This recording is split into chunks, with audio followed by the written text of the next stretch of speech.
स्वामी महाराज की श्रीमंत करुणा सागर भगवान की नरवेद सागर महाराज की महंत तपस्वी रघुराम महाराज की परमहंस सुखानंद जी महाराज की लक्ष्मण दास जी महाराज की मोहन दास जी महाराज की परमहंस सुखानंद जी महाराज की लक्ष्मण दास जी महाराज की मोहन दास जी महाराज की गुरु श्री सरजुदास जी महाराज की निर्मल दास जी महाराज की अजित दास जी महाराज की सर्वे संतन की सर्वे देवन की ज्ञान संप्रदाय की दुर्गादि सारसापुरी की कैवल धाम की कथा सत्संग प्रारंभ का जय साथ कैवल साहेब महाराज की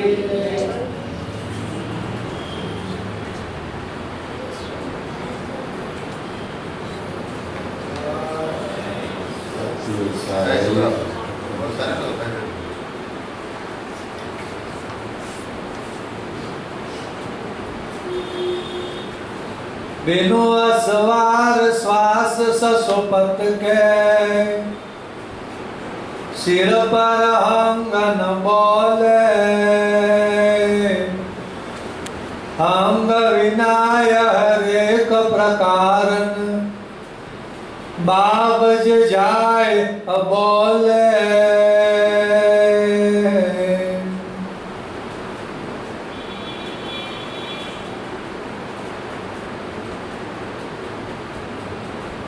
पतित पावन अधम उदाहरण परम कृपाळु परम दयाळु श्रीमंत करुणा सागर भगवान आपण सौने ज्ञानबोध उपदेश करता स्वरचित सक्र चिंतामणी ग्रंथ विषय आपण सौने कहे बिनु अस्वार श्वास ससोपत के सिर पर हंग न बोले हंग विनाय हरेक प्रकार बाबज जाय अबोले। उपस्थित प्रेमी भक्तजनों अहिया परम गुरु भगवान करुणा सागर आपने सिद्धांत समझावता है कैसे के आपरा शरीर अंदर जे श्वास उठबेस करी रह्यो जेने आपणे ओम सोहम आज श्वासोश्वास की क्रिया थई रही एनी ऊपर जे चैतन अंश से गाढ़ पक्ष एनी सजान दृष्टि एनु हम एनी वृत्ति एना ऊपर पड़ेली होवाने कारणे आ श्वासोश्वास की क्रिया थाय अने साथे साथे कोई वाणीनो उच्चार करवो होय तो अंशना भाव के वृत्ति सिवाय कशुं पण बोलाई शकाय नहीं। एटले अहींया एम कहे छे के श्वास उपर अंशनु हंगनी सवारी ना थाय त्यां सुधी आ श्वास द्वारा कोई पण वाणीनो उच्चार थई शकतो नथी। जेम कोई गाड़ू चलाववुं होय तो गाड़ू छे बळद पण छे एने बळदने पेलुं दोरडું ए लगाडेલું छे એટલે दोरी वडे एने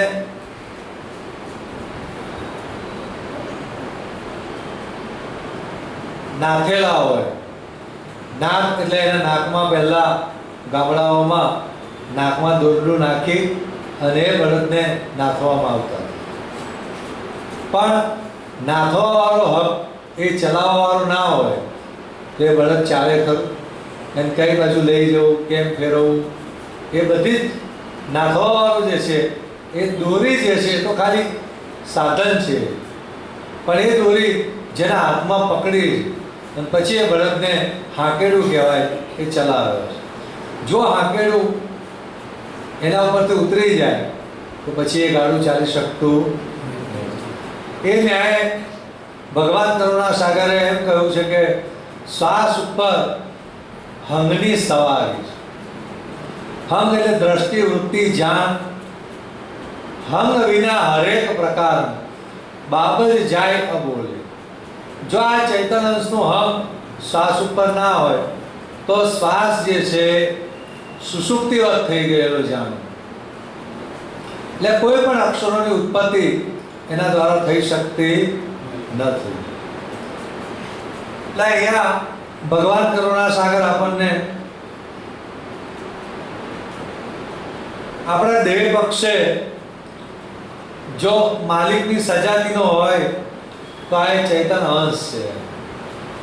અને શરીરની અંદર જે ઓહમ સોહમની ક્રિયા થાય એ બે બ્રહ્મની સજાતીના.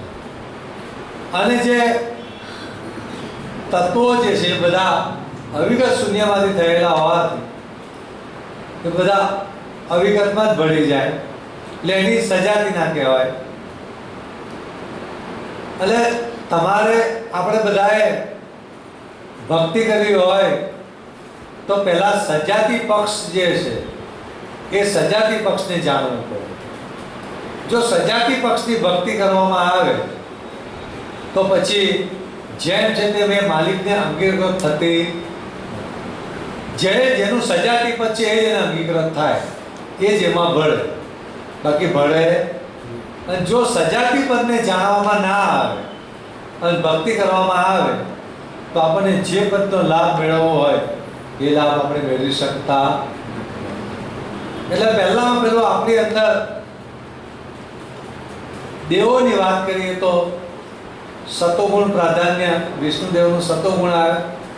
તમોગુણ પ્રાધાન્ય, શિવજીનો તમોગુણ છે. રજોગુણ પ્રાધાન્ય, બ્રહ્માજીનો રજોગુણ આપણામાં. વૃત્તિ જે છે શક્તિ પ્રાધાન્ય. અને જે બધા તત્વોનું ધારણ કરવા અહમ પણ છે, અહમ એવું છે, એનો નિરંજનનો એ ભાગ રહ્યો. એટલે એ ન્યાય આપણા શરીરનો અંત આવે અને અંત આવતા સતોગુણ પ્રાધાન્ય વિષ્ણુદેવનો સતોગુણ એ વ્યાપક જે વિષ્ણુદેવ રહ્યા એમાં ભળી જાય બ્રહ્માંડ. તમોગુણ તમોગુણમાં ભળે, રજોગુણ રજોગુણમાં ભળી જાય. અને લેવાતો મુકાતો શ્વાસ છે આપણો એ વ્યાપક બ્રહ્મમાં ભળી જાય.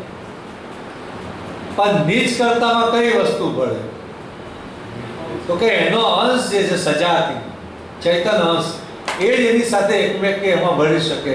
બાકી આ બધાય તત્વો જે છે શ્વાસ અને દૈવી તત્વો બધા નીચ કરતાના વિજાતી છે, વિજાતી બધા છે. એટલે આપણે ચૈતન્ય અંશ છીએ છે એ જ એમાં ભળીએ, બાકી બીજા બીજા ભળી શકતા એ બધું એનામાં ભળે. એટલે સજાતી પદને જાણ્યા વિના આપણે કોઈ પણ પ્રકારની ભક્તિ કરીશું એમ તો જે જેને શું એને ભળે પણ સજાતી પદનો આનંદ આવે. કોઈ સ્ત્રી હોય અને સ્ત્રીના ઘરમાં બધા પ્રકારનું એને સુખ છે, માનો ગાડી છે, બંગલો છે, એને પહેરવા ઉઠવા માટે આભૂષણો છે, કદાચ એને એથી વિશેષ ધારણ કરવું હોય તો સોના ચાંદીના દાગીના છે એના માટે, ખાવા પીવાની વસ્તુ બધી જ છે એની પાસે. પણ જો એના પતિનું સુખ ના હોય તો આ બધાય સુખ છે કેવા કહેવાય? અલ્પ છે ને તુચ્છ છે. એમ કહે જે સ્ત્રીને પતિના સુખની ઈચ્છા હોય તેના માટે આ બધા તુચ્છ છે, નકામા છે. એ ન્યાય જગત પક્ષના ભૌતિક પદાર્થોના સુખ કે સ્વર્ગ આદિમાં નીચ કરતા એ બનાવેલા દૈવી ધામ છે, એ બધા ભૌતિક સુખ જ છે. પણ આ બધા સુખો જે છે પતિના સુખની આગળ એ બધા નકામા કે તુચ્છ કહેવાય. એટલે જો જે અંશે સજાતી સુખની પ્રાપ્તિ કરી હોય કે એના સજાતી પતિની ઓળખાણ કરવી હોય તો પહેલા સજાતી વસ્તુ જાણવી પડે કે આ દેહ પક્ષે માલિકની સજાતીનું કયું પદ છે. એટલે અહીંયા શ્વાસ જે છે, શ્વાસ આમ તો અંશની સજાણ દ્રષ્ટિરૂપી સવારી ના થાય ત્યાં સુધી કોઈ પણ અક્ષરોની ઉત્પત્તિ થઈ શકે એમ નથી. અંગ વિનાય હરેક પ્રકાર બાબજ જાય અબોલે, बिनु बाबज के सुसक स्वर से अनुभव न होय नवेरा, जैसे दंड कुलाल विनागत भरत चाक जो फेरा। बिनु बाबज के सुसक स्वर से अनुभव न होय नवेरा। શ્વાસ શુષ્ક થઈ ગયો એટલે આપણે કોઈ પણ પ્રકારનો અનુભવ કરી શકતા, કારણ કે શ્વાસ જે છે, પ્રણવ જે છે એ માધ્યમ છે કે એની ઉપર દ્રષ્ટિ પડેલી, એટલે એ દ્રષ્ટિ જે છે પ્રણવ ઉપર પડેલી છે. પ્રણવ ઉપરથી આપણે ધીમે ધીમે ધીમે ધીમે ઉલટાવતા ઓહમ પ્રણવ ઉપરથી સોહમ પ્રણવ ઉપર લઈ જવા. દ્રષ્ટિ એક માધ્યમ છે એટલે એના ઉપરથી બીજે પછી જે છે જ્યારે દ્રષ્ટિ એકમેક થઈ જાય, વૃત્તિ એકમેક થઈ જાય, આપણા હમનો નીચ કરતાના હમ સાથે મેળાપ થઈ જાય, પછી આ શ્વાસને કામે લેવાનો, પછી એને મૂકી દેવાનો. પણ દેહ જે છે આપણું મનુષ્ય શરીર ત્યાં સુધી નિજ લક્ષ્ય ભજન કરવા માટે આપણે એની જરૂર છે.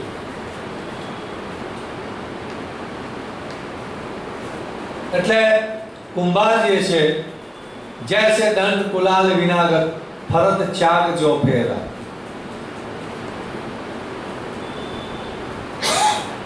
જેમ કુંભાર પોતે દંડ વડે એના ચાકડાને ગોળ ગોળ ફેરવે, ગોળ ગોળ ફેરવે ખરો એ, પણ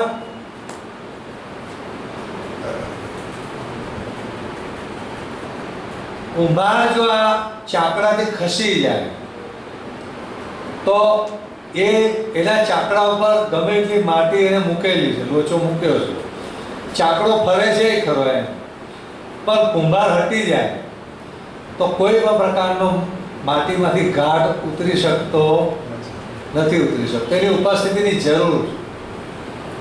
લો શ્વાસે એટલે કહેવાનો મતલબ કે ચાકડો એ ફરે પણ ગાંઠ કેમ નથી ઉતરી શકતો? તો કે કુંભાર જે છે એ અહીંયા હાથ, કુંભાર એની પર હાથ મૂકે ત્યારે આ માટીના વાસણો બની શકે, બાકી બની શકતા. એમ આપણા શરીરમાં શ્વાસ ચાલે પણ અંશની દ્રષ્ટિ જે છે, વૃત્તિરૂપ હંગ જે છે એ હંગને ઉલટાવી લે તો પછી કોઈ પણ પ્રકારની ક્રિયા થઈ શકતી. એમ તો અંશ ચાલ્યો જાય ને એટલે બહારથી કોઈ યંત્ર દ્વારા ગમે એટલી શ્વાસોશ્વાસની ક્રિયા કરાવો ને એ વ્યક્તિ કોઈને ઓળખે ના ઓળખી શકે એમ. ગમે એટલો બહારથી શ્વાસ, આપણે એમ માને શ્વાસથી ગાંઠ ચાલતો તો બહારથી શ્વાસ મશીન દ્વારા શરીરમાં ચલાવવામાં આવે તો કોઈ પણ ક્રિયા થઈ શકે એમ. બોલવું, ચાલવું, ખાવું, પીવું, પોતાની સ્વરૂપ, પોતાને અને બીજાને જાણી શકતા. ગમે લોકો તમે રમેશભાઈ એમ કરીને તમે બોલાવો, અંશની ઉપસ્થિતિ નથી તો એ રમેશભાઈ બોલવાના. આ તો શ્વાસ તમે આમાં ધમણ ઊંચી નીચી થાય, પણ જે હંગ હતું અંશનું એ અંશ પોતે સાથે લઈને જાય. કેમ કે જાણપણું, ચૈતનતા અને ક્રિયાશક્તિ એ અંશની લક્ષણાઓ. અંશ આવે એટલે ત્રણે આવી જાય. અંશ જાય એટલે ત્રણે જતા રહે. એટલે કોઈ પણ પ્રકારની ઘાટ પક્ષી ક્રિયા થતી નથી. એટલે શબ્દનો ઘાટ તમારે ઉતારવો હોય તો ઘાટ કેમ કરીને ઉતરે? શ્વાસ ચાલે, સસોપતિ હોય તો તમે કોઈ વસ્તુ બોલી શકો? સ્વપ્નમાં એ બોલો છો. હા, ઘણી વખત કોઈ વખત સ્વપ્નમાં બોલે, પણ સ્વપ્નમાં કેમ બોલે છે? તો કે 5 પ્રકારની અવસ્થાઓ, એ અવસ્થાઓમાં બીજી 4 અવસ્થા ગૌણ ચાલે છે, અને જે અવસ્થાને ચાલવાનું એ મુખ્ય ચાલે. 24 કલાકની અંદર આપણા શરીર પક્ષે 5 અવસ્થા ચાલે છે. અને આ 5 અવસ્થાઓ જે છે એમાં એક અવસ્થા 4320 અજંપા ભોગવે. તમે આને ચારે અવસ્થાને 5 વડે ગુણો, 4320 ને 5 વડે ગુણો તો 21600 થશે. એટલે આખા 24 કલાકમાં એક અવસ્થા આટલા શ્વાસા એ ભોગવે. પણ એ ગણતરીમાં એ રીતનું છે કે મુખ્ય અવસ્થા જે ચાલતી હોય એ ચાલે છે, એમાં બીજી 4 અવસ્થાઓ છે એ ગૌણ રૂપે ચાલે છે, અને જે અવસ્થાને ચાલવાનું છે એ મુખ્ય ચાલે છે. એટલે મુખ્ય ક્રિયા એની વધારે દેખાય. બીજી ક્રિયા ગૌણ છે. માનો કે જાગ્રત અવસ્થામાં જાગ્રત વધારે ચાલે, બીજી ગૌણ છે એ ચાલે છે. પણ દરેક અવસ્થાઓ જે છે,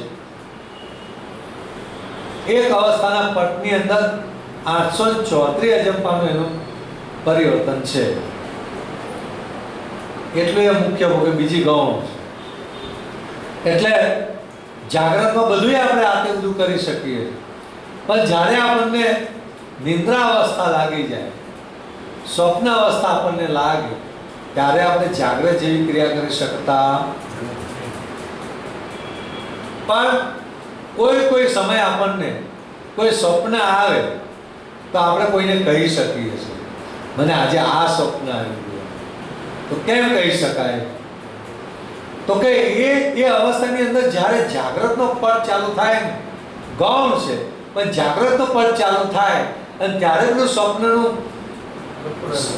એ જે સ્વપ્ન આપણું ચાલુ હોય ક્રિયા, ત્યારે કોઈ વખત આપણે એ ક્રિયાનું દ્રશ્યમાન થઈ જાય. જો સ્વપ્ન ચાલુ હોય ત્યારે આપણે એને કહી શકીએ.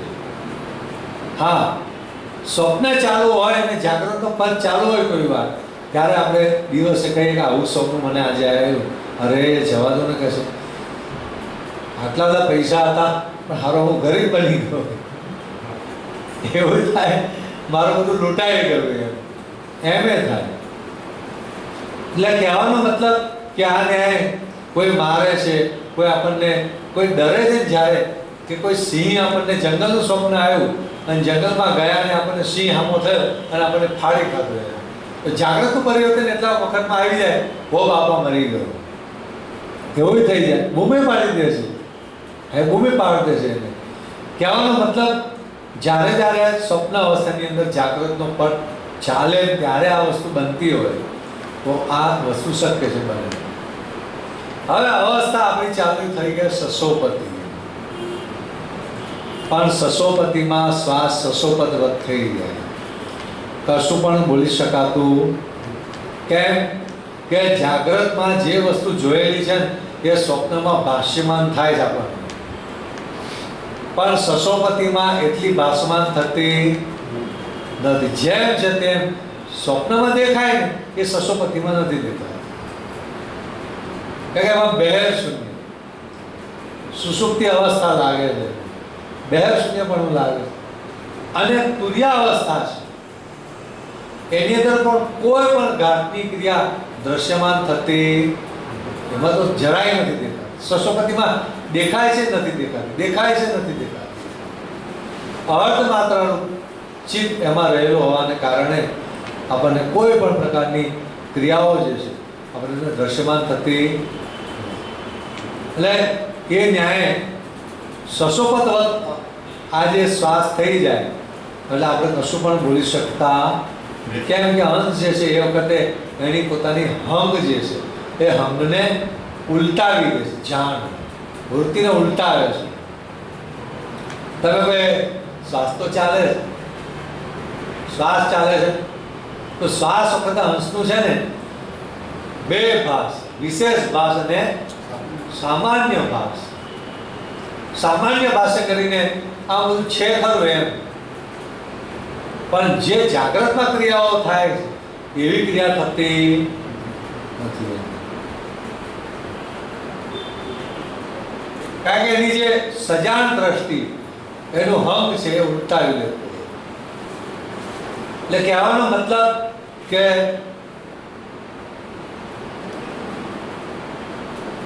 જેમ આપણે જ્યારે કોઈ ફાનસ સળગાવ્યું હોય, ફાનસ પહેલા દીવડા આવતા હતા, એને તમે ફૂલ સળગાવો તો કેવું હોય, આખા ઘરની બધી વસ્તુઓ દેખાય. પણ માનો કે તમારે જરૂર નથી એમ, પેલી ઓલવી નથી દેવું એને ચાલુ રાખવાનું પાછું. એટલે એને ધીમું કરો એકદમ, તો શું થાય, બધો પ્રકાશને ખેંચી લો. એટલે એકદમ તમારી પાસે તમારી પાસે એ રહે છે અજવાળું, પણ આખા ઘરમાં એ છે એમ. અંશ પોતાની વૃત્તિને ઉલટાવી લે, વિશેષ ભાસને. એટલે હું પોતાની પાસે એ કંઈ બોલવાય નથી જતો એમ, પોતાની જાણ તો રહે છે. થોડું જે પેલા પ્રકાશમાં કેમ પોતાનું સ્વરૂપ દેખાય એ રીતે પોતાની જાણ રહે છે, એ કંઈ નિર્જીવ થઈ જતો પણ એની ભૂમિકામાં આવે, ઊનમૂની વાત થઈ જાય. એટલે આ ઘરનું જેમ બધું જેમ છે તેમ ના દેખાય એમ બધી ક્રિયાઓ બધી સુસુપ્તિવત થઈ જાય. એટલે શ્વાસ ચાલે છે ખરો એટલું તો એની દ્રષ્ટિ ખરી, એની પોતાનું ઉપસ્થિતિ છે ને શરીરમાં, એટલે શ્વાસ સામાન્યવત ચાલે છે. કેમ કે શ્વાસ ઉપર અંશના હંગની સવારી, જાગ્રતમાં જે સવારી થાય ત્યારે બધું જાણી શકાય. એ ન્યાય અંશ પોતાની વૃત્તિ ઉલટાવે એટલે કોઈ પણ પ્રકારનો ગાંઠ ગળી શકાતો, જાગ્રત જેવી બધી ક્રિયાઓ જાણી શકાતી નથી. અને જો કદાચ આ ગાંઠમાંથી ચૈતન્ય ચાલ્યો જાય ત્યારે તો કોઈ પણ પ્રકારની ક્રિયા થઈ શકે કશું જ નહીં. શ્વાસ પણ ના ચાલે. શ્વાસ કેમ કરી ચાલે, ચલાવવાનો ચાલ્યો ગયો. એટલે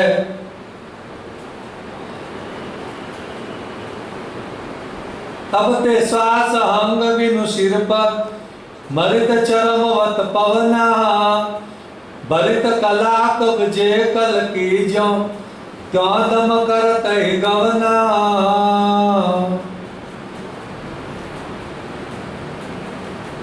तब ते श्वास हंग बिनु सिर पर मरित चरम वत पवना. आ श्वास मृत्यु जेવો મરી ગયેલો કહેવાય, એને ચેતન કહેવાય. કેમ કે શ્વાસની સવારી, એ હંગની સવારી શ્વાસ ઉપર નથી. એટલે હંગ શ્વાસ છે અચેત થઈ જાય. ભરિત કલાક અબજે કલકી જ્યો ક્યાં દમ કરત હી ગયો. લુહાર જે છે પોતે, લુહાર પેલી ધમણ આવે, પહેલાના જમાનામાં ધમણ બનાવવામાં આવતી હતી. ભઠ્ઠી સળગાવી હોય, લોખંડને તપાવવું હોય, નાના મોટો ઓજાર બનાવવા હોય તો લોકોને પીગળાવવી પડે. તેના માટે પહેલાં ધમણ બનાવતા, અને એ ધમણને ઊંચી નીચી કરવામાં આવે તેમાં બહારથી શ્વાસ અંદર જાય, નીચી જાય એટલે શ્વાસ બહાર નીકળે. પાછો એમાં ભઠ્ઠી બાજુ નીકળે એટલે ભઠ્ઠી બાજુ શ્વાસ જાય. ભઠ્ઠીને કોલસાને આ તે જે હોય એને બરોબર પ્રજ્વલિત કરે. હવે એ પછી ભઠ્ઠીના કોલસા પર પાત્ર મૂક્યા હોય તો બરોબર પેલું ઓગળે. એમાં એને ઉપર નીચે દમણ થવાથી શ્વાસ લેવાય છે ને મુકાય. પણ એ કોના દ્વારા? એ દોરી જે દમણ ઉપર હોય ને એ દોરીને લુહાર પકડે ત્યારે પકડીને ખેંચે છોડે, ખેંચે છોડે એટલે શ્વાસ અંદર જાય અને ભઠ્ઠીમાં જાય. ખાલી થાય એ શ્વાસ આગળ પાછો નવો એમાં આવે. વાજાપીટીની જેમ જ છે. વાજાપીટીમાં ધમણ હોય છે તેમાં આ રીતનું બધું બનાવેલું હોય, પણ વાજાપીટીને ચલાવવાવાળો ના હોય, પોતાના હાથ વડે એને આગળ પાછળ ના કરે તો હવા ભરાઈને બહાર નીકળે ના નીકળી શકે. એટલે કહેવાનો મતલબ કે એક બાજુ લેવાય છે ધમણ દ્વારા, પછી વાજાપીટીના સુર દ્વારા એ બધી બહાર નીકળે છે, ચાલે એટલે. પણ આ ક્રિયા ચલાવનાર દ્વારા થાય, એનો હાથ છે એની ઉપર. એટલે એમ શ્વાસ ઉપર અંશનો હંગરૂપી હાથ હોય એટલે શ્વાસોશ્વાસ લેવાની મૂકવાની ક્રિયા થાય છે પેલા લુહારની જેમ. લુહાર જો ચાલ્યો જાય તો ધમણ એવી ને એવી પડી રહે, પાછો આવે એટલે ઉપર નીચે. એમ અંશની હંગરૂપી સવારી, અંશના અંશ જે છે એની ઉપસ્થિતિ અને એની દ્રષ્ટિ પડે એટલે શ્વાસ ઊંચો નીચો થાય. જો આ હંગરૂપી દ્રષ્ટિરૂપી હાથ એ ઉલટાવી લે તો પાછો એમનો પડ્યો રહે છે, ઊંચો નીચો થતો શ્વાસ લેવાય મુકાય ના થાય. હંગ સચેત હોત ગતિ રમશે, જેહી આપન પુઓય, તેહી આપન પુહંગ હંગ મિલિત, કરતા હંગ લહ સોય. હંગ સચેત હોત ગતિ રમશે, જેહી આપન પુઓય. અહીંયા બહુ સમજવા જેવો સિદ્ધાંત ભગવાન કરુણાસાગરે અહીંયા બતાવેલો છે, પણ આપણને ખબર પડે તો આ સિદ્ધાંત દ્વારા આપણે નિજ પદ સુધી પહોંચી શકીએ કે હમ સચેત હોત ગતિ રમશે. આપણા આંખોમાં સૂર્ય અને ચંદ્રના અંશ આવેલા છે.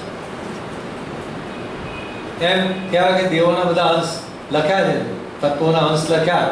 એમાં નાભીએ વિષ્ણુદેવનો અંશ છે, ઉપસ્થે બ્રહ્માજીનો છે, હૃદય શિવજીનો છે. આપણે કહીએ છીએ એ પ્રમાણે સૂર્યચંદ્રનો અંશ જે છે એ આપણા નેત્રમાં આવે, પણ એ અંશને સૂર્યના પ્રકાશની પુષ્ટિ ના મળે, પોષણ ના મળે તો આ નેત્રો જોઈ શકતા, આ નેત્રો જોઈ નહીં શકે. પ્રકાશની પુષ્ટિ મળવાને કારણે એ જોઈ શકે, અને પુષ્ટિ નથી મળતી એટલે આપણને અંધારું કેમ લાગે? અંધારું કેમ છે? ચાલો, પ્રકાશની કોઈ પુષ્ટિ આપણા આંખને મળતી નથી એટલે અંધારું છે, આપણે જોઈ શકતા નથી.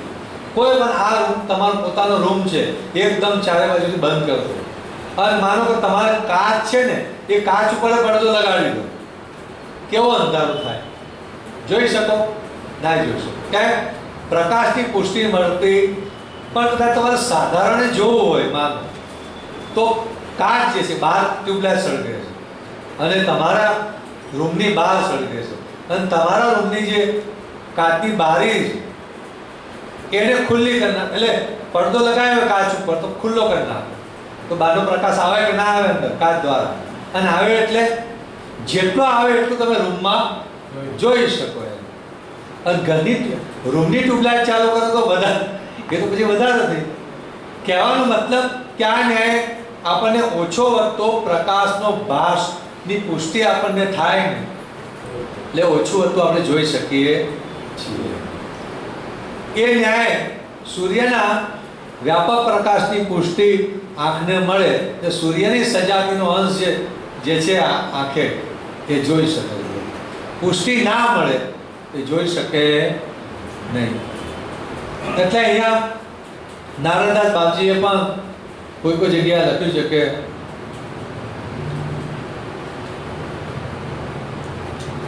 દ્વિગન સમસ્ત સાક્ષી સુર ન્યારા, अंश भास व्यापक उजियारा, देखन की शक्ति द्विगल को नाही, अंश चेतन व्यापक वक्तान, कैवल साक्षी सुर न्यारा सबन हिते, ब्रह्मभास व्यापक उन्हित. बहुत सरस सिद्धांत नारायणदास बाबूजी.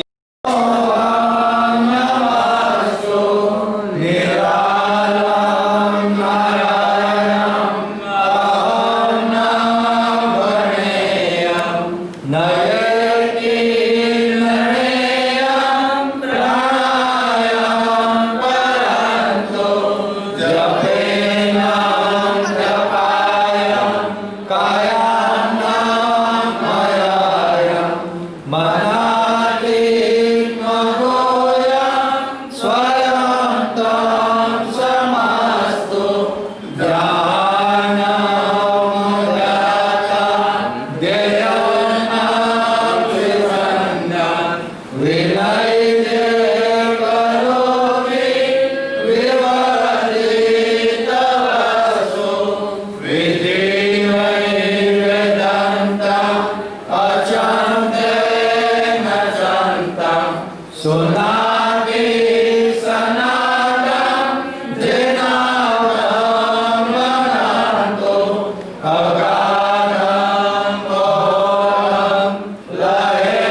स्वामी महाराज की श्रीमंत करुणा सागर भगवान की नरवेद सागर महाराज की महंत तपस्वी रघुराम महाराज की परमहंस सुखानंद जी महाराज की लक्ष्मण दास जी महाराज की मोहन दास जी महाराज की परमहंस सुखानंद जी महाराज की लक्ष्मण दास जी महाराज की मोहन दास जी महाराज की गुरु श्री सरजुदास जी महाराज की निर्मल दास जी महाराज की अजित दास जी महाराज की सर्वे संतन की सर्वे देवन की ज्ञान संप्रदाय की गुरुगादि सारसापुरी की कैवल धाम की तथा सत्संग प्रारंभ का जय सात केवल साहिब जगन्नाथ जी महाराज की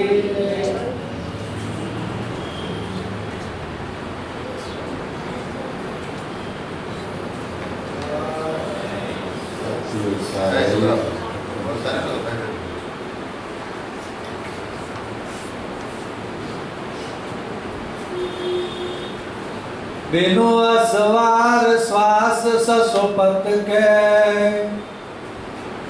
सिर पर अंगन बोले अंग विनाय हरेक प्रकारन बाबज जाय बोले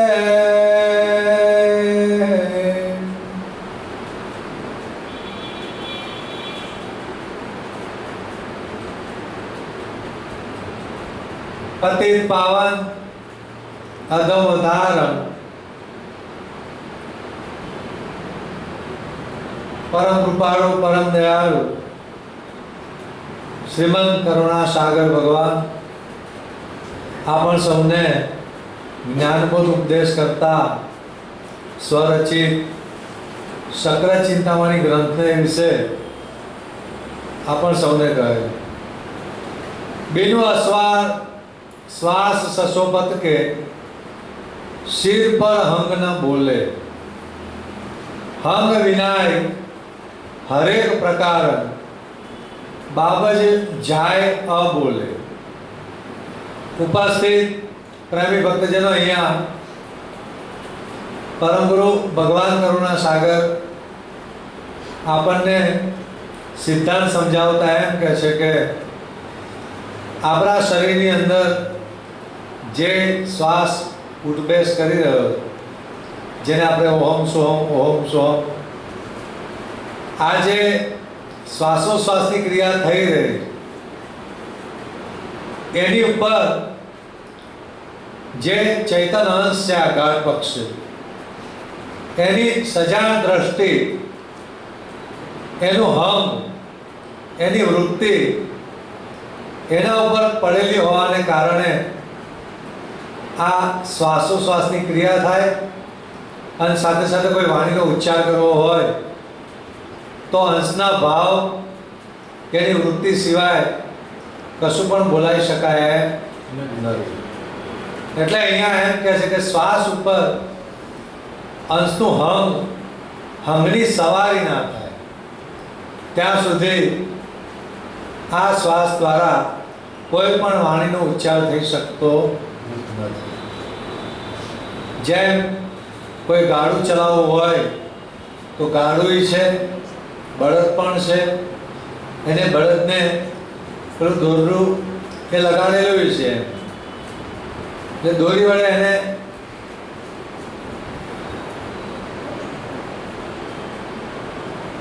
નાથેલા હોય નાક એટલે એના નાકમાં પહેલા ગામડાઓમાં નાકમાં દોરડું નાખી અને એ બળદને નાથવામાં આવતા પણ નાથવાવાળો હક એ ચલાવવાવાળો ના હોય તો એ બળદ ચાલે ખરું એને કઈ બાજુ લઈ જવું કેમ ફેરવવું એ બધી જ નાથવાવાળું જે છે એ દોરી જે છે તો ખાલી સાધન છે પણ એ દોરી જેના હાથમાં પકડી અને પછી એ બળદને હાંકેડું કહેવાય એ ચલાવે છે।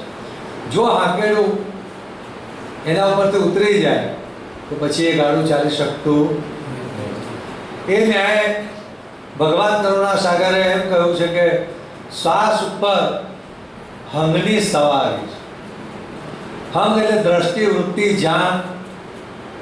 હંગ વિના હરેક પ્રકાર બાબત જાય અબોલે. જો આ ચૈતન્ય અંશનું હંગ શ્વાસ ઉપર ના હોય તો શ્વાસ જે છે સુષુપ્તિવત થઈ ગયેલો જાણો. એટલે કોઈ પણ અક્ષરોની ઉત્પત્તિ એના દ્વારા થઈ શકતી નથી. એટલે અહીંયા ભગવાન કરુણા સાગર આપણને આપણા દેહ પક્ષે જો માલિકની સજાતીનો હોય તો આ એક ચૈતન્ય અંશ છે. અને શરીરની અંદર જે ઓહમ સોહમની ક્રિયા થાય એ બે બ્રહ્મની સજાતીના. અને જે તત્વો જે છે એ બધા અવિગત શૂન્યમાંથી થયેલા હોવાથી એ બધા અવિગતમાં જ ભળી જાય એટલે એની સજાતીના કહેવાય. એટલે તમારે આપણે બધાએ ભક્તિ કરવી હોય તો પહેલા સજાતી પક્ષ જે છે એ સજાતી પક્ષને જાણવું પડે. જો સજાતી પક્ષની ભક્તિ કરવામાં આવે તો પછી જેમ છે તેમ એ માલિકને અંગીકૃત થતી. જેનું સજાતી પદ છે એ જેને અંગીકૃત થાય એ જ એમાં ભળે, બાકી ભળે. અને જો સજાતી પદને જાણવામાં ના આવે અને ભક્તિ કરવામાં આવે તો આપણને જે પદનો લાભ મેળવવો હોય એ લાભ આપણે મેળવી શકતા. એટલે પહેલામાં પહેલું આપણી અંદર દેવોની વાત કરીએ તો સતોગુણ પ્રાધાન્ય, વિષ્ણુદેવનું સતોગુણ આવે. તમોગુણ પ્રાધાન્ય, શિવજીનો તમોગુણ છે. રજોગુણ પ્રાધાન્ય, બ્રહ્માજીનો રજોગુણ આપણામાં. વૃત્તિ જે છે શક્તિ પ્રાધાન્ય. અને જે બધા તત્વોનું ધારણ કરવા અહમ પણ છે, અહમ એવું છે, એનો નિરંજનનો એ ભાગ રહ્યો. એટલે એ ન્યાય આપણા શરીરનો અંત આવે અને અંત આવતા સતોગુણ પ્રાધાન્ય વિષ્ણુદેવનો સતોગુણ એ વ્યાપક જે વિષ્ણુદેવ રહ્યા એમાં ભળી જાય બ્રહ્માંડ. તમોગુણ તમોગુણમાં ભળે, રજોગુણ રજોગુણમાં ભળી જાય. અને લેવાતો મુકાતો શ્વાસ છે આપણો એ વ્યાપક બ્રહ્મમાં ભળી જાય. પણ નીચ કરતામાં કઈ વસ્તુ ભળે તો કે એનો અંશ જે છે સજાતી ચૈતન્ય અંશ એ જ એની સાથે એકમેક એમાં ભળી શકે. બાકી આ બધાય તત્વો જે છે શ્વાસ અને દૈવી તત્વો બધા નીચ કરતાના વિજાતી છે, વિજાતી બધા છે. એટલે આપણે ચૈતન્ય અંશ છીએ છે એ જ એમાં ભળીએ, બાકી બીજા બીજા ભળી શકતા એ બધું એનામાં ભળે. એટલે સજાતી પદને જાણ્યા વિના આપણે કોઈ પણ પ્રકારની ભક્તિ કરીશું એમ તો જે જેને શું એને ભળે પણ સજાતી પદનો આનંદ આવે. કોઈ સ્ત્રી હોય અને સ્ત્રીના ઘરમાં બધા પ્રકારનું એને સુખ છે, માનો ગાડી છે, બંગલો છે, એને પહેરવા ઉઠવા માટે આભૂષણો છે, કદાચ એને એથી વિશેષ ધારણ કરવું હોય તો સોના ચાંદીના દાગીના છે એના માટે, ખાવા પીવાની વસ્તુ બધી જ છે એની પાસે. પણ જો એના પતિનું સુખ ના હોય તો આ બધા સુખ છે કેવા કહેવાય? અલ્પ છે ને તુચ્છ છે. એમ કે જે સ્ત્રીને પતિના સુખની ઈચ્છા હોય તેના માટે આ બધા તુચ્છ છે, નકામા છે. એ ન્યાય જગત પક્ષના ભૌતિક પદાર્થોના સુખ કે સ્વર્ગ આદિમાં નીચ કરતા બનાવેલા દૈવી ધામ છે, એ બધા ભૌતિક સુખ જ છે. પણ આ બધા સુખો જે છે પતિના સુખની આગળ એ બધા નકામા કે તુચ્છ કહેવાય. એટલે જો જે અંશે સજાતી સુખની પ્રાપ્તિ કરવી હોય કે એના સજાતી પતિની ઓળખાણ કરવી હોય તો પહેલા સજાતી વસ્તુ જાણવી પડે કે આ દેહ પક્ષે માલિકની સજાતીનું કયું પદ છે. એટલે અહીંયા શ્વાસ જે છે, શ્વાસ આમ તો હંસની સજાણ દ્રષ્ટિરૂપી સવારી ના થાય ત્યાં સુધી કોઈ પણ અક્ષરોની ઉત્પત્તિ થઈ શકે એમ નથી. અંગ વિનાય હરેક પ્રકાર બાબજ જાય અબોલ. बिनु बाबज के सुसक स्वर से अनुभव न होय नवेरा. जैसे दंड कुलाल विनागत भरत चाक जो फेरा. बिनु बाबज के सुसक स्वर से अनुभव न होय नवेरा. શ્વાસ શુષ્ક થઈ ગયો એટલે આપણે કોઈ પણ પ્રકારનો અનુભવ કરી શકતા, કારણ કે શ્વાસ જે છે, પ્રણવ જે છે એ માધ્યમ છે કે એની ઉપર દ્રષ્ટિ પડેલી છે, એટલે એ દ્રષ્ટિ જે છે પ્રણવ ઉપર પડેલી છે. પ્રણવ ઉપરથી આપણે ધીમે ધીમે ધીમે ધીમે ઉલટાવતા ઓહમ પ્રણવ ઉપરથી સોહમ પ્રણવ ઉપર લઈ જવા. દ્રષ્ટિ એક માધ્યમ છે એટલે એના ઉપરથી બીજે પછી જે છે જ્યારે દ્રષ્ટિ એકમેક થઈ જાય, વૃત્તિ એકમેક થઈ જાય, આપણા હમનો નીચ કરતાના હમ સાથે મેળાપ થઈ જાય, પછી આ શ્વાસને કામે લેવાનો, પછી એને મૂકી દેવાનો. પણ દેહ જે છે આપણું મનુષ્ય શરીર ત્યાં સુધી નિજ લક્ષ્ય ભજન કરવા માટે આપણે એની જરૂર છે.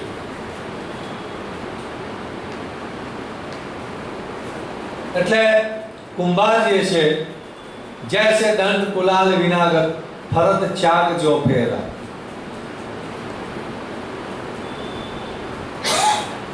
જેમ કુંભાર પોતે દંડ વડે એના ચાકડાને ગોળ ગોળ ફેરવે, ગોળ ગોળ ફેરવે ખરો એમ, પણ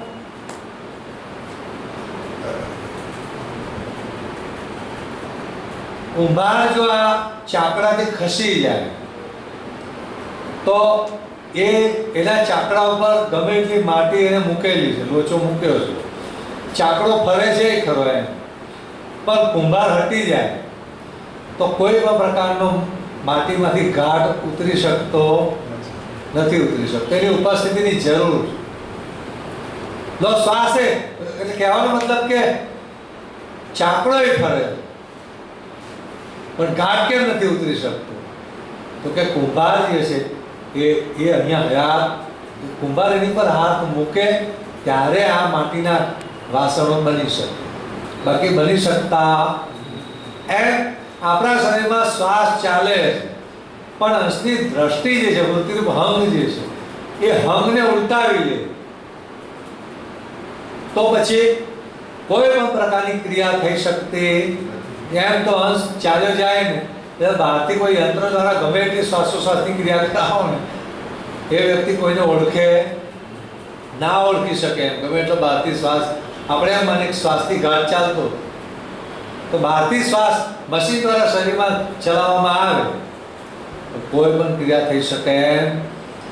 બોલવું, ચાલવું, ખાવું, પીવું, પોતાની સ્વરૂપ, પોતાને અને બીજાને જાણી શકતા. ગમે લોકો તમે રમેશભાઈ એમ કરીને તમે બોલાવો, અંશની ઉપસ્થિતિ નથી તો એ રમેશભાઈ બોલવાના. આ તો શ્વાસ તમે આમાં ધમણ ઊંચી નીચી થાય, પણ જે હંગ હતું અંશનું એ અંશ પોતે સાથે લઈને જાય કે જાણપણું, ચૈતનતા અને ક્રિયાશક્તિ એ અંશની લક્ષણાઓ. અંશ આવે એટલે ત્રણે આવી જાય, અંશ જાય એટલે ત્રણે જતા રહે. એટલે કોઈ પણ પ્રકારની ઘાટ પક્ષ ક્રિયા થતી નથી. એટલે શબ્દનો ઘાટ તમારે ઉતારવો હોય તો ઘાટ કેમ કરીને ઉતરે? શ્વાસ ચાલે, સસોપતિ હોય તમે કોઈ વસ્તુ બોલી શકો. સ્વપ્નમાં એ બોલો છો, હા, ઘણી વખત કોઈ વખત સ્વપ્નમાં બોલે, પણ સ્વપ્નમાં કેમ બોલે છે?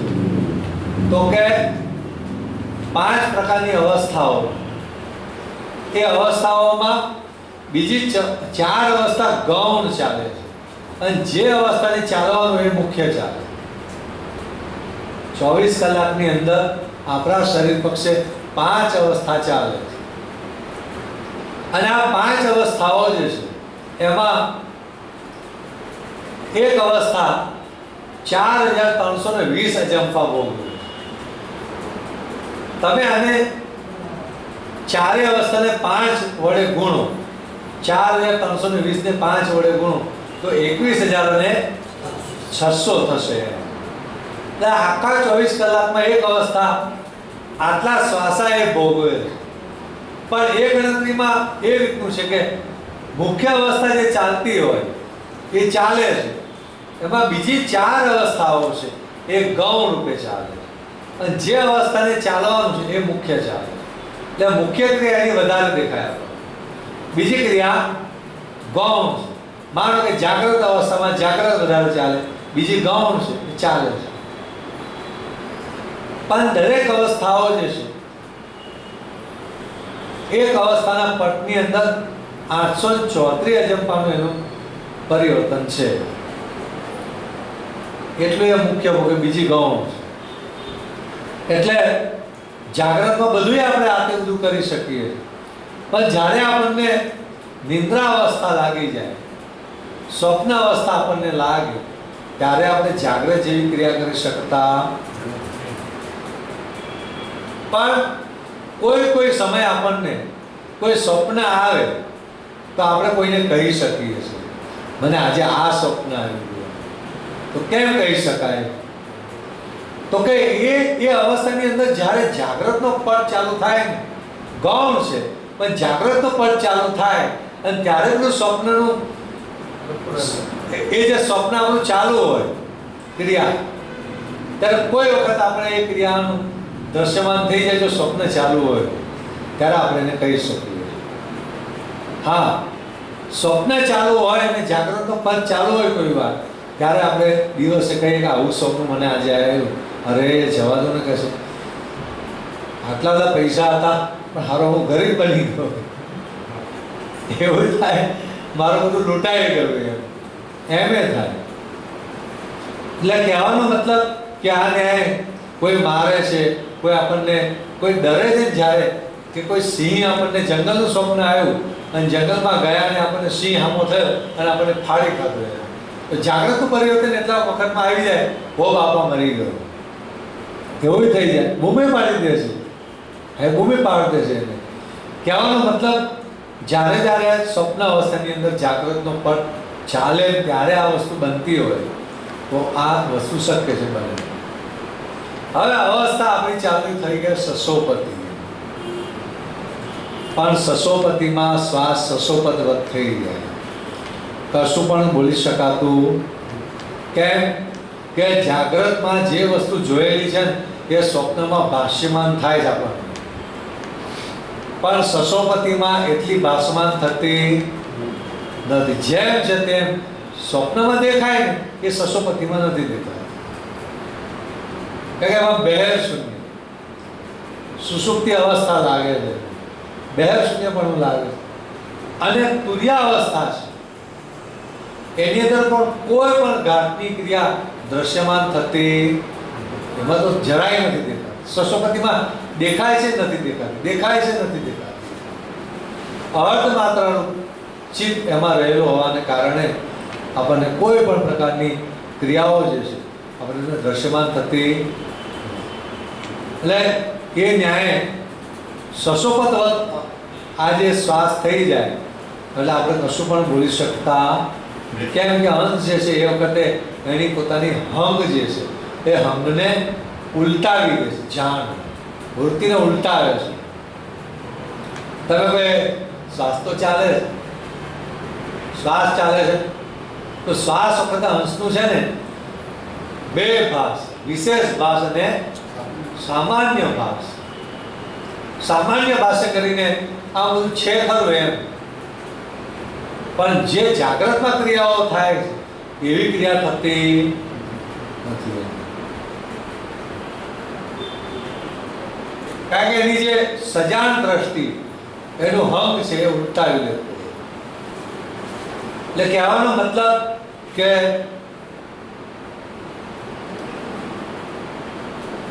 જેમ આપણે જ્યારે કોઈ ફાનસ સળગાવ્યું હોય પહેલાં, ફાનસ પહેલાં દીવડા આવતા હતા, એને તમે ફૂલ સળગાવો તો કેવું હોય, આખા ઘરની બધી વસ્તુઓ દેખાય. પણ માનો કે તમારે જરૂર નથી એમ, પેલી ઓલવી નથી દેવું એને ચાલુ રાખવાનું પાછું, એટલે એને ધીમું કરો એકદમ, તો શું થાય, બધો પ્રકાશને ખેંચી લો. એટલે એકદમ તમારી પાસે તમારી પાસે એ રહે છે અજવાળું, પણ આખા ઘરમાં એ છે એમ અંશ પોતાની વૃત્તિને ઉલટાવી લે, વિશેષ ભાસને. એટલે હું પોતાની પાસે એ કંઈ ઓલવાઈ નથી જતો એમ, પોતાની જાણ તો રહે છે, થોડું જે પેલા પ્રકાશમાં કેમ પોતાનું સ્વરૂપ દેખાય એ રીતે પોતાની જાણ રહે છે, એ કંઈ નિર્જીવ થઈ જતો પણ એની ભૂમિકામાં આવે, ઊનમૂની વાત થઈ જાય છે. એટલે આ ઘરનું જેમ બધું જેમ છે તેમ ના દેખાય એમ બધી ક્રિયાઓ બધી સુસુપ્તિવત થઈ જાય. એટલે શ્વાસ ચાલે છે ખરો એટલું તો એની દ્રષ્ટિ ખરી, એની પોતાનું ઉપસ્થિતિ છે શરીરમાં, એટલે શ્વાસ સામાન્યવત ચાલે છે. કેમ કે શ્વાસ ઉપર અંશના હંગની સવારી, જાગ્રતમાં જે સવારી થાય ત્યારે બધું જાણી શકાય. એ ન્યાય અંશ પોતાની વૃત્તિ ઉલટાવે એટલે કોઈ પણ પ્રકારનો ગાઢ ગળી શકાતો, જાગ્રત જેવી બધી ક્રિયાઓ જાણી શકાતી નથી. અને જો કદાચ આ ગાંઠમાંથી ચૈતન્ય ચાલ્યો જાય ત્યારે તો કોઈ પણ પ્રકારની ક્રિયા થઈ શકે કશું જ નહીં. શ્વાસ પણ ના ચાલે. શ્વાસ કેમ કરી ચાલે, ચલાવવાનો ચાલ્યો ગયો. એટલે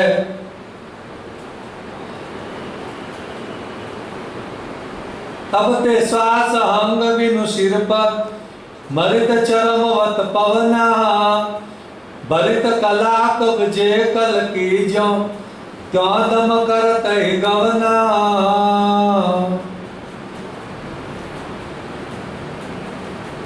तब ते श्वास अंग बिनु सिर पर मरित चरम वत पवना. आ श्वास मृत्यु जेવો मरी गયેલો કહેવાય, એને ચેતન કહેવાય. કેમ કે શ્વાસની સવારી એ હંગની સવારી શ્વાસ ઉપર નથી, એટલે હંગ શ્વાસ છે અચેત થઈ જાય. ભરિત કલાક અબજે કલકી જો ક્યાં દમ કરત હી ગયો.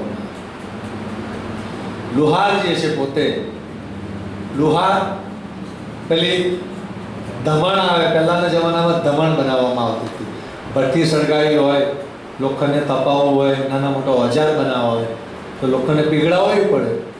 તેના માટે પહેલાં ધમણ બનાવતા, અને એ ધમણને ઊંચી નીચી કરવામાં આવે, તેમાં બહારથી શ્વાસ અંદર જાય, નીચી જાય એટલે શ્વાસ બહાર નીકળે, પાછો એમાં ભઠ્ઠી બાજુ નીકળે. એટલે હા, પાછું ભઠ્ઠી બાજુ શ્વાસ જાય. ભઠ્ઠીને કોલસાને આ તે જે હોય એને બરોબર પ્રજ્વલિત કરે. હવે એ પછી ભઠ્ઠીના કોલસા પર પાત્ર મૂક્યા હોય તો બરોબર પેલું ઓગળે. એમાં એને ઉપર નીચે દમણ થવાથી શ્વાસ લેવાય છે ને મુકાય. પણ એ કોના દ્વારા? એ દોરી જે દમણ ઉપર હોય ને એ દોરીને લુહાર પકડે ત્યારે પકડીને ખેંચે છોડે, ખેંચે છોડે, એટલે શ્વાસ અંદર જાય અને ભઠ્ઠીમાં જાય. ખાલી થાય એ શ્વાસ આગળ પાછો નવો એમાં આવે. વાજાપીટીની જેમ જ છે. વાજાપીટીમાં ધમણ હોય છે, તેમાં આ રીતનું બધું બનાવેલું હોય, પણ વાજાપીટીને ચલાવવાવાળો ના હોય, પોતાના હાથ વડે એને આગળ પાછળ ના કરે તો હવા ભરાઈને બહાર નીકળે ના નીકળી શકે. એટલે કહેવાનો મતલબ કે એક બાજુ લેવાય છે ધમણ દ્વારા, પછી વાજાપીટીના સૂર દ્વારા એ બધી બહાર નીકળે છે, ચાલે. પણ આ ક્રિયા ચલાવનાર દ્વારા થાય, એનો હાથ છે એની ઉપર. એટલે એમ શ્વાસ ઉપર અંશનો હંગરૂપી હાથ હોય એટલે શ્વાસોશ્વાસ લેવાની મૂકવાની ક્રિયા થાય છે પેલા લુહારની જેમ. લુહાર જો ચાલ્યો જાય તો દમણ એવી ને એવી પડી ગઈ, પાછો આવે એટલે ઉપર નીચે. એમ અંશની હંગરૂપી સવારી, અંશના અંશ જે છે એની ઉપસ્થિતિ અને એની દ્રષ્ટિ પડે એટલે શ્વાસ ઊંચો નીચો થાય. જો આ હંગરૂપી દ્રષ્ટિરૂપી હાથ એ ઉલટાવી લે તો પાછું એમનો પડ્યો રહે છે. ઊંચો નીચો થતો શ્વાસ લેવાય મુકાય ના થાય. હંગ સચેત હોત ગતિ રબ સે જેહી આપન પુઓઈ તેહી આપન પુહંગ હંગ મિલિત કરતા હંગ લહ સોઈ. હંગ સચેત હોત ગતિ રબ સે જેહી આપ ન પુઓઈ. અહીંયા બહુ સમજવા જેવો સિદ્ધાંત ભગવાન કરુણાસાગરે અહીંયા બતાવેલો છે, પણ આપણને ખબર પડે તો આ સિદ્ધાંત દ્વારા આપણે નિજ પદ સુધી પહોંચી શકીએ કે હમ સચેત હોત ગતિ રબ્સ. આપણા આંખોમાં સૂર્ય અને ચંદ્રના અંશ આવેલા છે. એમ કહેવાય કે દેવોના બધા અંશ લખ્યા છે, તત્વોના અંશ લખ્યા. એમાં નાભીએ વિષ્ણુદેવનો અંશ છે, ઉપસ્થ તે બ્રહ્માજીનો છે, હૃદય શિવજીનો છે. આપણે કહીએ છીએ એ પ્રમાણે સૂર્યચંદ્રનો અંશ જે છે તે આપણા નેત્રમાં આવે, પણ એ અંશને સૂર્યના પ્રકાશની પુષ્ટિ ના મળે, પોષણ ના મળે તો આ નેત્રો જોઈ શકતા, આ નેત્રો જોઈ નહીં શકે. પ્રકાશની પુષ્ટિ મળવાને કારણે એ જોઈ શકે, અને પુષ્ટિ નથી મળતી એટલે આપણને અંધારું કેમ લાગે? અંધારું કેમ છે? ચાલો, પ્રકાશની કોઈ પુષ્ટિ આપણા આંખને મળતી નથી એટલે અંધારું છે, આપણે જોઈ શકતા નથી. કોઈ પણ આ રૂમ તમારો પોતાનો રૂમ છે, એકદમ ચારે બાજુથી બંધ કરતો, અને માનો કે તમારે કાચ છે ને, એ કાચ ઉપર પડદો લગાડી દો, કેવો અંધારું થાય? જોઈ શકો? ના જોઈ શકો. કેમ? પ્રકાશની પુષ્ટિ મળતી. પણ કદાચ તમારે સાધારણ જોવું હોય માનો તો કાચ જે છે બહાર ટ્યુબલાઇટ સળગે છે અને તમારા રૂમની બહાર સળગે છે, અને તમારા રૂમની જે કાચની બારી છે એને ખુલ્લી કરી નાખો, એટલે પડદો લગાવ્યો કાચ ઉપર તો ખુલ્લો કરી નાખો તો બહારનો પ્રકાશ આવે કે ના આવે અંદર કાચ દ્વારા? અને આવે એટલે જેટલો આવે એટલું તમે રૂમમાં જોઈ શકો એમ. અને ઘરની રૂમની ટ્યુબલાઇટ ચાલુ કરો તો વધારે, એ તો પછી વધારે થઈ. કહેવાનો મતલબ કે આ ન્યાય આપણને ઓછો વધતો પ્રકાશનો ભાસની પુષ્ટિ આપણને થાય ને એટલે ઓછું વધતું આપણે જોઈ શકીએ છીએ. એ ન્યાય સૂર્યના વ્યાપક પ્રકાશની પુષ્ટિ આંખને મળે તો સૂર્યની સજાતીનો અંશ જે છે આંખે એ જોઈ શકે છે. પુષ્ટિ ના મળે એ જોઈ શકે નહીં. એટલે અહીંયા નારાયણદાસ બાપજીએ પણ કોઈ જગ્યાએ લખ્યું છે કે